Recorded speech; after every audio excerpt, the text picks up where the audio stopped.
कुछ सालों पहले सतना में दोपहिया वाहन से चलना फिरना भी बेहद मुश्किल था। अब शहर में जिस तेजी से फोर व्हीलर की संख्या बढ़ी है, उसी तेजी से सड़कों की चौड़ाई और फ्लाईओवर की संख्या भी। इतना ही नहीं, विंध्य का औद्योगिक क्षेत्र होने के कारण यहाँ पर व्यापारियों का कारोबार भी खूब फला फूला है। देखिए, अगर पिछले 3 सालों की बात करूँ या और उसके पहले भी जब से शिवराज जी ने या भाजपा ने शासन संभाला है, न केवल सतना बल्कि पूरे प्रदेश में और देश में एक आमूल-चूल परिवर्तन हुआ है। हम मुझे याद है कि हम लोग पहले सड़क और बिजली जो मेन एक जो समस्याएँ होती थी, उससे जूझते रहते थे। मुझे नहीं लगता कि पिछले 3 साल के अंदर कभी भी जहाँ भी आप जाना चाहें, आज ज़्यादा से ज़्यादा लोग सड़कों के मार्ग से जाने लगे हैं। पहले पूरी डिपेंडेंसी रेलवे पे हुआ करती थी, यहाँ से मैहर जाने के लिए लोगों को पसीना आ जाता था। तो इसके अलावा जो सरकार की तमाम योजनाएँ हम लोग पढ़ते रहते हैं, जो गरीब तबकों के लिए हैं, लेकिन मुझे लगता है कि उनसे काफ़ी उनको मदद मिल रही है। मैं बहुत ज़्यादा राजनीति में तो नहीं हूँ, पर लाडली, लक्ष्मी और कन्या योजना और तमाम योजनाएँ सरकार की जो गरीब तबकों के बीच में भोजन की व्यवस्था करना, उनकी एजुकेशन की व्यवस्था करना, इन सब चीज़ को देखते हुए मुझे लगता है कि बहुत ही सैटिस्फैक्टरी कार्यकाल चल रहा है और हमारा मध्य प्रदेश भी अब विकसित राज्यों की श्रेणी में आने लग गया है। शहर में किस तरह का विकास कार्य हो रहा है, कैसा दिख रहा है? शहर में अभी 3 साल में काफ़ी विकास दिख रहा है। यहाँ पे कुछ ब्रिज निर्माण हुए हैं, यहाँ पे रोडों का विकास अच्छा हुआ है, मंदिर का निर्माण हुआ है, कुछ तालाबों का निर्माण हुआ है, काफ़ी सारे पार्क बने हैं जो अभी शहरवासियों को दिए गए हैं, तो पार्कों से कुछ अच्छा हो गया है। काफ़ी सारी योजनाएं हुई हैं अभी जो चालू हुई हैं यहाँ पे। तो ओवरऑल देखा जाए तो सतना का विकास तो हमें काफ़ी अच्छा लग रहा है। पार्कों का विकास से हम लोग पार्क में जा पा रहे हैं, मॉर्निंग के लिए लोग निकल रहे हैं, प्रदूषण अच्छा हो गया है, तो काफ़ी सारा अच्छा दिख रहा है अभी। सर आप बताइए कि आपको इस पूरे शहर की तरक्की कैसी दिख रही है, कितना विकास हो रहा है, क्या और होना चाहिए? जब से भारतीय जनता पार्टी आई है, जब से लगातार प्रदेश में और अपने ज़िले में लगातार विकास है। रोड अच्छी हो गई, नाली अच्छी हो गई, लाइट भी अच्छी है और साफ़ सफाई विशेष तौर पे पूरे शहर में अच्छी है। और स्वच्छता को देखते हुए लगातार जो ये स्वच्छ गाड़ियाँ आई हैं, ये भी लगातार घर घर से कचरा उठा रही हैं, ये भी शहर के लिए अच्छी बात है और लोग उसमें अपना सहयोग भी दे रहे हैं कचरा डाल। इस कारण जो गंदगी है शहर की, वो अपने आप दूर हो रही है। और आप क्या चाहते हैं, किस तरह का और शहर होना चाहिए? सही है, मैं शहर के लोगों से अपील करूंगा कि जो अपने घर की गंदगी है, मोहल्ले की गंदगी है, उसको बाहर ना फैला के जो गाड़ियाँ आती हैं उसमें विशेष तौर से जो डस्टबिन लगी हैं 3 प्रकार की, उसमें डालें और स्वच्छता का थोड़ा ध्यान दें, शहर अपने आप साफ हो जाएगा। ये तो लोगों का कहना है कि सरकार ने तमाम विकास किए हैं और पिछले जो 3 साल गुजरे हैं उसमें सतना ने व्यापक तरीके से तरक्की की है और उनका ये मानना है कि अगर इसी तरह से चलता रहेगा, विकास कार्य की रफ्तार रहेगी और बढ़ता रहेगा तो सतना भी महानगर की श्रेणी में शामिल हो जाएगा। सतना महापौर योगेश ताम्रकर ने बताया कि सीएम शिवराज के सहयोग से सतना स्मार्ट महानगर बनता जा रहा है। यहाँ पर अब स्ट्रीट लाइट की सप्लाई अंडरग्राउंड कर दी गई है, फ्लाईओवर का जाल बिछा दिया गया है, पर्यटन बढ़ाए जाने के लिए खूबसूरत झील का निर्माण किया जा रहा है। सीएम ने यहाँ हवाई पट्टी की सौगात भी दी है। हम बात कर रहे हैं शिवराज सरकार के 3 साल खुशहाल के, यानी उनके वर्तमान कार्यकाल के, और इस संदर्भ में अब बात हो रही है सतना की और हमारे साथ मौजूद हैं सतना के महापौर योगेश ताम्रकार जी। उन्हीं से बात करते हैं इन उपलब्धियों के संदर्भ में। सर, शिवराज जी का एक और कार्यकाल 3 साल का हुआ है, किस तरह की उपलब्धियां रही है, खासतौर पर अगर सतना जिले की बात करें, सतना शहर की बात करें तो?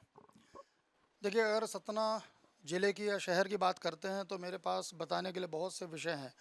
पहली बात तो नगर निगम के माध्यम से सतना का जो विकास अब हो रहा है, ये मुझे लगता है, मैं कहूँगा तो शायद अतिशयोक्ति होगी। अगर हम जनता से आप पूछेंगे तो ज़्यादा सही रिपोर्ट मिलेगी, लेकिन मैं बड़े कॉन्फिडेंस के साथ कह सकता हूँ कि सतना में जो विकास सड़कों का 224 किलोमीटर की सड़क सतना नगर निगम के अंदर बन रही है, इसको अगर हम ये कह सकते हैं कि बहुत अच्छी उपलब्धि है। अगर हम ये कहें कि सतना शहर में 3 बड़े नाले 118 करोड़ की लागत से बनाए जा रहे हैं, जिससे बाढ़ से लोग बाग दूर रहें, तो मुझे लगता है बहुत बड़ा विषय बताने के लिए है। शहर में 72 पार्क हमारे डेवलप हो चुके हैं, जो कि हमारे नगर निगम ने 40 पार्क हमने टेक ओवर कर लिए हैं और पब्लिक के लिए समर्पित कर दिए हैं। अगर मैं आपसे बात करूं स्ट्रीट लाइट की, तो हमारे यहाँ 25,000 नई स्ट्रीट लाइट, नए पोल एलईडी लाइट के साथ लग गए हैं।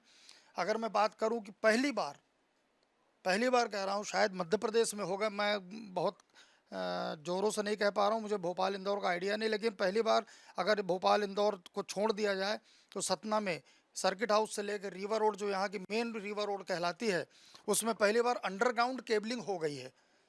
हमारे ऊपर ओवरहेड कोई भी तार नहीं दिखेगा, कोई खंभा नहीं रहेगा सिवाय स्ट्रीट लाइट के।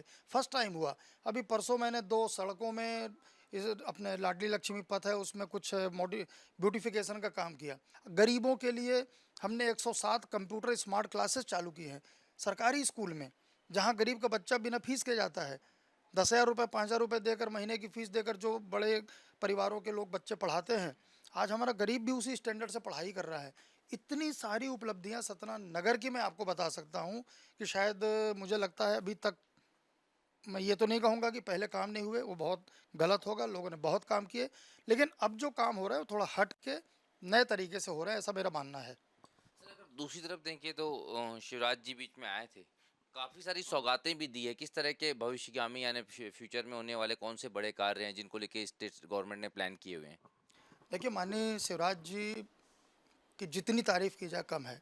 राजनीतिक रूप से कोई कुछ भी कहता है, मैं उसकी चर्चा नहीं करूँगा। विपक्ष का काम है, वो अपना काम करेगा। लेकिन अगर मैं आपसे ये कहता हूँ कि पूरे मध्य प्रदेश पहला राज्य है जिसने लाडली लक्ष्मी योजना चलाई। आज पूरे देश के कई राज्य चला रहे हैं। अगर मैं बात करूं लाडली बहना योजना की, जिसकी पहली किस्त 10 जून को बहनों के खाते में चली गई। आज ही मैं किसी पेपर में पढ़ रहा था कि उस 1,000 रुपये से किसी ने साड़ी खरीदी, किसी ने बच्चे की फीस दी। तो अगर 1,000 रुपया महीना हर महीने मिलना शुरू हो गया तो लाडली बहना जैसी योजना जो हिंदुस्तान में पहला राज्य है उसको लेकर लाने वाले हमारे माननीय शिवराज जी।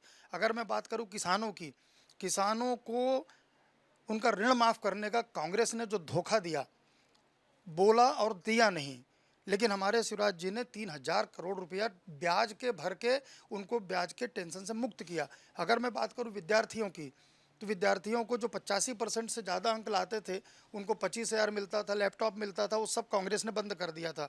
अभी आने के बाद माननीय शिवराज जी ने चालू किया विद्यार्थियों को। तो मुझे तो बताते हुए आपको प्रसन्नता हो रही है कि एक ऐसा भी उदाहरण मध्य प्रदेश में है जिसने पायलट की परीक्षा के लिए उसको 3 लाख रुपए की ज़रूरत थी, सरकार ने 30 लाख रुपए की ज़रूरत थी, 30 लाख रुपए सरकार ने दिए। आज वो 3 लाख रुपये महीने का पायलट बन के जॉब कर रहा है। ये मध्य प्रदेश का केस है। काफ़ी सवाल है सर कि सतना में एयर स्ट्रिप और तमाम चीज़ें हैं, इनको लेके भी मतलब अब वो महानगरों की तर्ज पे सतना के डेवलपमेंट की आप बात कर रहे हैं, बहुत सारी चीज़ें हो गई हैं, जो बाकी हैं, जो प्लान में हैं, वो कौन सी हैं? देखिए, मैं अगर आपसे ये बात करूं कि कुछ हमारी ऐसे सड़कें हैं शहर की जिनको चौड़े करके और विकसित करना है, वो काम अभी हमारा पूरा नहीं हुआ है। उसमें हम काफ़ी ज़ोरों से आगे बढ़ रहे हैं। कुछ जो बड़े काम है उसमें एक आदर्श मार्केट स्टेशन रोड है, वहाँ की रोड को चौड़ी करके मध्य प्रदेश का ये पहला उदाहरण होगा जहाँ व्यापारी अपने हाथ से दुकान तोड़ेगा, 10 फीट पीछे करेगा, अपने पैसे से दुकान बनाएगा।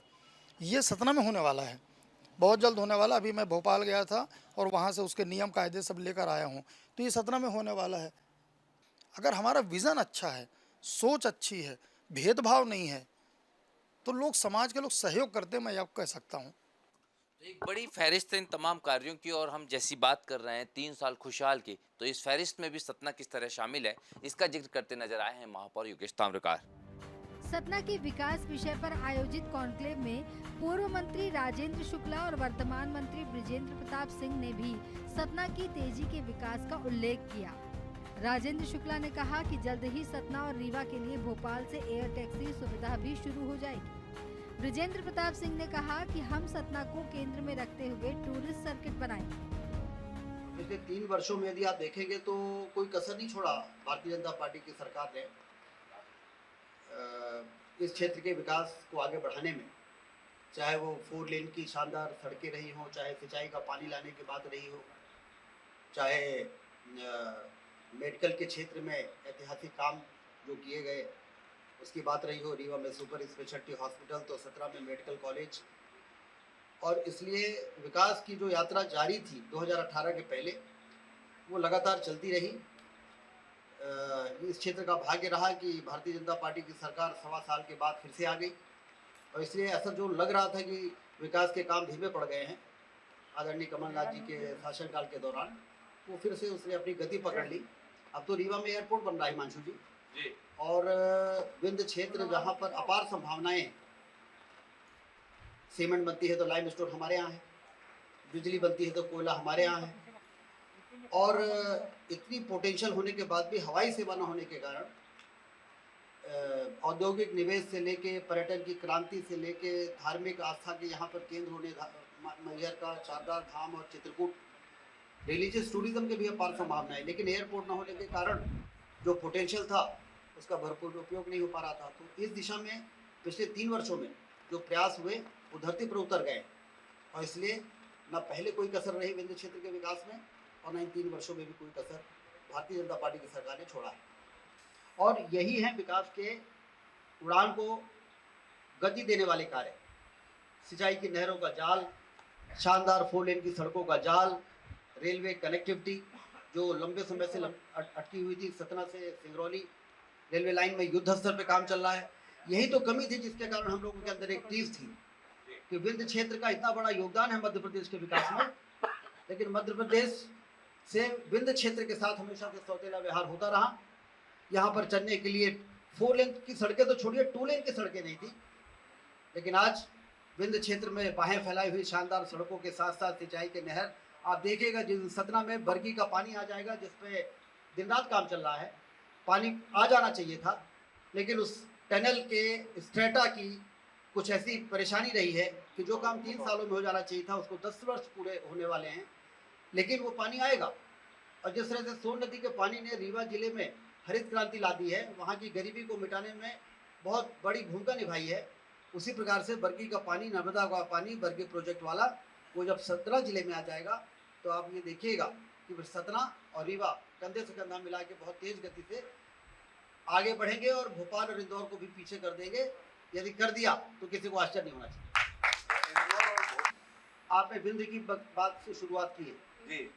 विंध्य में सतना भी आता है, रीवा भी आता है, सीधी भी आता है, सिंगरौली में आता है और शहडोल, अनूपपुर, उमरिया भी आते हैं जी। और किसी अंचल में इस प्रकार की फैसिलिटी यदि बन जाती, अब सतना और मैहर और रीवा के सेंटर पे, ऑलमोस्ट सेंटर पे एयरपोर्ट बन रहा है जी, और वहाँ से सीधी और सिंगरौली वालों को आसानी से वहाँ पहुँच जाए, इसके लिए एक विशेष रिंग रोड बनाई जा रही है जिससे कि सीधी सिंगरौली शहडोल वालों को एयरपोर्ट में आने के लिए सतना रीवा शहर में ना आना पड़े। तो लोकेशन इस प्रकार से तय की जाती है, फिजिबिलिटी स्टडी होती है कि जिससे उस पूरे अंचल को बराबरी से वो दूरी तय करनी पड़े और किसी एक कोने में ऐसा ना हो जाए कि जिसके कारण किसी एक क्षेत्र के लोगों को लंबा दूरी तय करना पड़े। तो इसलिए लोकेशन तो मैं ये मानता हूँ कि कोई रीवा और सतना कोई सौतेले भाई नहीं है, जुड़वा भाई है।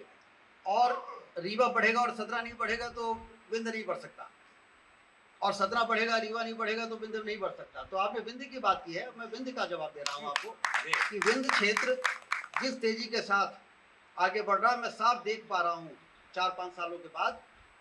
आप ये यहाँ की समृद्धि की चर्चा करेंगे, यहाँ के व्यापार की चर्चा करेंगे, यहाँ पर औद्योगिक निवेश की चर्चा करेंगे, यहाँ पर धार्मिक पर्यटन और वन्य प्राणी पर्यटन की चर्चा करेंगे।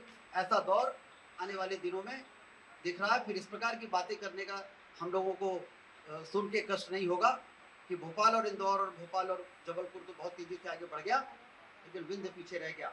लोग कहेंगे कि अब इनमें से किसी से भी विंध्य पीछे नहीं। चल रहे विकास कार्यों को देख के हम ही नहीं, विंध्य क्षेत्र के बाहर के लोग भी कह रहे हैं कि वास्तव में जिस प्रकार का इंफ्रास्ट्रक्चर, जिस प्रकार की सुविधाएं विंध्य क्षेत्र में बहुत पहले हो जानी चाहिए थी, वो नहीं मिली, इसलिए विंध्य पिछड़ा। और वो सारी चीज़ें अब विंध्य को उपलब्ध हो रही हैं, इसलिए विंध्य अब आगे बढ़ेगा क्योंकि इसके अंदर पोटेंशियल है।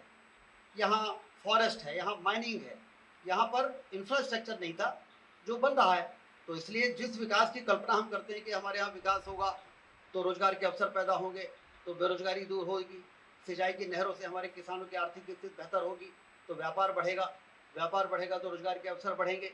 तो इस प्रकार की जो इकोसिस्टम जिसकी हमारे यहाँ कमी थी, उस कमी को दूर करने के लिए 15-20 वर्षों में केंद्र सरकार और राज्य सरकार के सहयोग से जो काम किया गया है वो उन सारे लोगों की मंशा को पूरा कर रहा है जो अपने अपने तरीके से इस विंध्य क्षेत्र के विकास की बातें कर रहे हैं। जब आपका विकास को लेकर इतना भरोसा है, विंध्य में भी आप विकास को लेकर इतना दावा कर रहे हैं, पूरे प्रदेश में विकास के भी बड़े दावे हो रहे हैं, फिर भी चुनाव के संदर्भ में भरोसा लाडली बहना पर हो रहा है। थोड़ा समझ में नहीं आ रहा है किस पे भरोसा है, विकास पे भरोसा है या बहना पे भरोसा है, थोड़ा इसमें रोशनी दीजिए ना। देखिए, जहाँ तक मुख्यमंत्री शिवराज सिंह चौहान जी की बात है, आपको ध्यान होगा कि मुख्यमंत्री बनते ही उन्होंने लाडली लक्ष्मी योजना बनाई, मुख्यमंत्री कन्यादान योजना बनाई, और जो हमारी जितना बजट हमारा हमको अलाउ करता था, विकास भी करना है, सामाजिक सरोकार के कामों को भी करना है। और आज आप देखिए, जब हमने सत्ता संभाली तो हमारा बजट 35-40 हज़ार करोड़ था, आज हमारा 2.25 लाख करोड़ है। क्यों? क्योंकि सिंचाई की नहरों का जो जाल बचा, जो रियल डेवलपमेंट कहलाता है, 7 लाख हेक्टेयर से 42 लाख हेक्टेयर सिंचाई पहुंचाने के कारण वो सारे पूरे धरती से दौलत पैदा होने लगी। उससे हमारी आर्थिक स्थिति बेहतर हुई, हमारे बजट की साइज बढ़ी, विकास भी हुआ, और सामाजिक सरोकारों के कामों को करने के लिए लाडली लक्ष्मी, मुख्यमंत्री कन्यादान योजना, किसान सम्मान निधि, और अब हमारा बजट हमको अलाउ करता है कि हम लाडली बहना योजना भी बनाकर और 1000 से हम शुरुआत करें, और प्रदेश यदि इसी प्रकार से तरक्की करता रहेगा तो इसको 3000 रुपये तक पहुंचाने का हम काम करेंगे। तो ये कोई चुनाव के समय अचानक इस प्रकार की योजना लॉन्च नहीं हुई है, ये लंबे समय से चल रही योजनाओं में से एक योजना ये भी है। और जानने में बड़ी दिलचस्पी है, अब चुनाव आने वाले हैं, आगे भी मंत्री बना रहूं, इसके लिए क्या तैयारी है? देखिए, मैं जिस पार्टी से बिलोंग करता हूं, भारतीय जनता पार्टी, ये 5 साल लगातार काम करती है। हम लोग तत्कालिक रूप से जब चुनावी समर आए उसी समय मेहनत करें, ऐसा नहीं है। जिस तरह से एक विद्यार्थी जो साल भर मेहनत करता है उसको आखिरी में कोई परेशानी नहीं जाती है, जो लास्ट में जो मेहनत करने का प्रयास करता है निश्चित रूप से उसके ऊपर प्रेशर भी ज़्यादा क्रिएट होता है, और वो उसको अभी ये डर लगता रहता है कि हम पास होंगे या फेल होंगे। तो हम लोगों को कोई ये डर नहीं है, हम लोग लगातार 5 साल मेहनत करने वाले लोग हैं, जो लगातार हम काम कर रहे हैं, उससे हम चल रहे हैं, इसलिए ये भाव हमारे अंदर है नहीं। भाई जी, आपने कहा कि हम तो 5 साल लगातार काम करने वाले लोग हैं, और जो स्टूडेंट साल भर पढ़ाई करते हैं उन्हें एग्जाम के टाइम पर डर नहीं लगता। जब आप 5 साल काम करने वाले लोग हैं तो ये 20 क्वेश्चन सीरीज पे इतना भरोसा क्यों कर रहे हैं? लाडली बहना योजना भी आ रही है, आंगनवाड़ी कार्यकर्ताओं के वेतन अभी बढ़ रहे हैं, संविलियन के संदर्भ में फैसले अभी हो रहे हैं, 1000 को 3000 करने की बातें भी हो रही हैं। तो मेहनत आपने 5 साल की, और फिर भी धड़ाधड़ ऐसा लग रहा है सारे जहां का खजाना मामा जी के पास ही आ गया है। ये कमाल क्या है? देखिए, यही तो फर्क है। एक सरकार थी, वो पैसे के लिए रो रही थी, कह रही थी कि भारतीय जनता पार्टी अपना खजाना खाली करके चली गई है। एक सरकार है जिसके पास पैसे की कमी नहीं है, लगातार दे रही है। एक सरकार थी जो उसने वादे किए थे, उसके बाद भी वो नहीं दे पाई, जिस कारण से वो फेल हो गई, उन्हीं के लोगों से अलग हो गए, वो सरकार चली गई। एक सरकार है कि जिसने वो वादे भी नहीं किए थे तो भी वो पूर्ति कर रही है। रही बात देने की, ये देखिए, आपने अभी मैं देख रहा था, अभी डॉक्टर्स का एक संवाद चल रहा था, कुपोषण की बात भी आई, महिला सशक्तिकरण की भी बात आई। आप ये बताइए कि जो हमारी नारी सम्मान हम लोग मानते हैं कि हमारे इसमें नारी सम्मान होना चाहिए, आज कभी वो घर परिवार में किसी की बच्ची पैदा होती थी तो इतना गमगीन माहौल वहाँ पे बन जाता था कि पता नहीं क्या हो गया बगल के घर में। लेकिन जब लड़का पैदा होता था तो लड्डू बंटते थे, ढोल धमाके बजते थे, पटाखे फूटते थे। लेकिन आज आप वो स्तर 2003 पहले का और आज का आप देखें, यदि आज हम लाडली लक्ष्मी योजना लेके आए तो हमने आज 45 लाख बच्चियों को लखपति बनाया है। बेसिकली हमने उनको सपोर्ट किया है। हम जब वो एजुकेशन में जाती हैं तो उनको शिक्षा के लिए पैसे देते हैं, शादी लायक होती हैं तो उनको पैसा मिलता है। दूसरी तरफ आप ये देखें कि जब से ये हम लोगों ने सम्मानित करने का काम किया है तब से आप बच्चियों का ग्राफ भी बढ़ा है। आप देख रहे हैं कि किसी भी फील्ड में, क्योंकि आज एजुकेशन भर नहीं, अन्य फील्ड में स्पोर्ट्स हो, एजुकेशन हो, डिबेट्स हो, किसी भी फील्ड में ले लो आप, आज बच्चियों का योगदान सबसे ज़्यादा है। और बच्चियां हर फील्ड में आ रही, इवन पॉलिटिकल फील्ड में अब 50% का जो आरक्षण हुआ है, निश्चित रूप से उसमें चाहे वो ग्रामीण क्षेत्र हो चाहे नगरीय क्षेत्र हो, आज 50% से ज़्यादा हमारी महिलाएं या बच्चियां जो उसमें आ रही हैं। तो निश्चित रूप से अब लीडरशिप में भी वो आ गई हैं, आगे आ गई हैं। तो इसलिए आज यदि लाडली बहना की भी बात करें तो एक कोई नारी सम्मान की बात कर रहा है और उन्होंने किया भी था, लेकिन आज जब नारी सम्मान नहीं हो पाया तो यदि आज हम लाडली बहन को यदि हम सम्मानित कर रहे हैं तो इसमें क्या हर्ज है? और यदि हम झूठे वादे तो नहीं कर रहे हैं, हम जो कह रहे हैं वो हम कर रहे हैं। और इसलिए आज यदि आज उससे नारी सशक्तिकरण, महिला सशक्तिकरण का यदि एक भाव जागा है और महिलाओं के प्रति रिस्पेक्ट जागा। देखिए आप एक बार उनके साथ कोई घटना घटती थी, आज आपको पता है कि जो नाबालिग या उनके साथ जो दुष्कर्म हुए, ऐसे 40 लोगों को मृत्युदंड के भी आज सजाएं हुई हैं। तो कानून हमने इतने तेजी से स्ट्रिक्ट बनाए हैं। आज आप लॉ एंड ऑर्डर की बात देखो तो एक समय था कि यही क्षेत्र आपका सतना, चित्रकूट वाला क्षेत्र, हमारा पन्ना क्षेत्र पूरा डकैतों से प्रभावित था। आज एक डकैत नहीं है हमारे क्षेत्र में, सब हमारे कहीं किडनैपिंग होती थी, कहीं लूट होती थी, कहीं मर्डर्स होते थे। तो ये सब प्रभाव है। यदि आज हमने कुछ किया है तो आज वो दिख रहा है, और इसलिए जो भी हम लोग कर रहे हैं, हमारी सरकार कर रही है, वो जनता के बीच में छाप छोड़ रही है। तो आपको नहीं लगता है कि विंध्य को और बुंदेलखंड को कुछ अतिरिक्त महत्व की जरूरत है, और कौन से क्षेत्र हैं जहाँ पर महत्व देने की जरूरत है? आज ये बताइए कि आज विंध्य में ही बरगी नहर आई, आपकी इतना बड़ा काम सिंचाई का हुआ, बहुत से ऐसे आपके क्षेत्र के विकास के काम भी हुए हैं जो हरदम पहले कभी नहीं हुए 2003 के पहले। देखिए हम लोग तो अभी आपके 2003 के बाद 18 साल से राजनीति में हैं, तो हमारे विकास के कार्य तो निरंतर बढ़े हैं। आप ये बताइए कि जब उस समय 2003 के पहले मात्र 40,000 किलोमीटर की सड़क बनी थी, आज 4 लाख किलोमीटर के ऊपर सड़क बन गई। हम लोग प्रधानमंत्री सड़क योजना में 72,000 किलोमीटर से ऊपर हम सड़क बना चुके हैं। तो ये हमारा विकास दिखता है। आज आप बताइए पूरे मध्य प्रदेश में घूमिए, 2003 के पहले हमें सतना से पन्ना आना था तो हमें कैसे निकलना पड़ता था। हमें यदि डिवांचल पकड़नी है तो हमें वो दिन भी याद है कि हमें 3 घंटे का मार्जिन लेके चलना पड़ता था, और उसमें भी ये लगता था कि गाड़ी के कमारी न टूट जाए, क्योंकि भगानी पड़ती थी, गड्ढे में कूदती थी। आप आज बताइए कि मैं 1 घंटे के अंदर आ गया हूँ। मुझे भी नहीं पता था कि मैं इतनी जल्दी, इसलिए मैं आपको फोन लगा रहा था कि सर मैं जल्दी में पहुंच रहा हूँ, कैसा तो नहीं है कहीं और रुकना पड़े। मुझे नहीं, मैं 4 बजे निकला, मैं 4:45 के आसपास आपके आसपास था मैं। तो इसलिए ये बदलाव है, ये दिख रहा है। क्या है, विकास हमारा दिख रहा है, कहीं पे ऐसा नहीं है। आज आप बताइए कि उस समय मात्र 5 मेडिकल कॉलेज हुआ करते थे, आज हमारे 25 मेडिकल कॉलेज पूरे प्रदेश में हो गए हैं। पहले आपके 21,000 रुपये डॉक्टर साहब वगैरह बैठे थे, आज 21,000 आपके डॉक्टर्स थे पहले, आज 51,000 से ज्यादा स्ट्रेंथ बढ़ गई है हमारा उसमें आपके इस क्षेत्र में। सतना मध्य प्रदेश का 7वां बड़ा शहर है, लेकिन इसकी तस्वीर पहले एक बड़े कस्बे जैसी थी। लेकिन सीएम शिवराज के प्रयासों से सतना की रंगत ही बदल दी गई है, और अब ये शहर विकास के मायनों में इंदौर और भोपाल की फहरिस्त में नजर आने लगा है। अनुराग मालवीय, INS 24/7, भोपाल।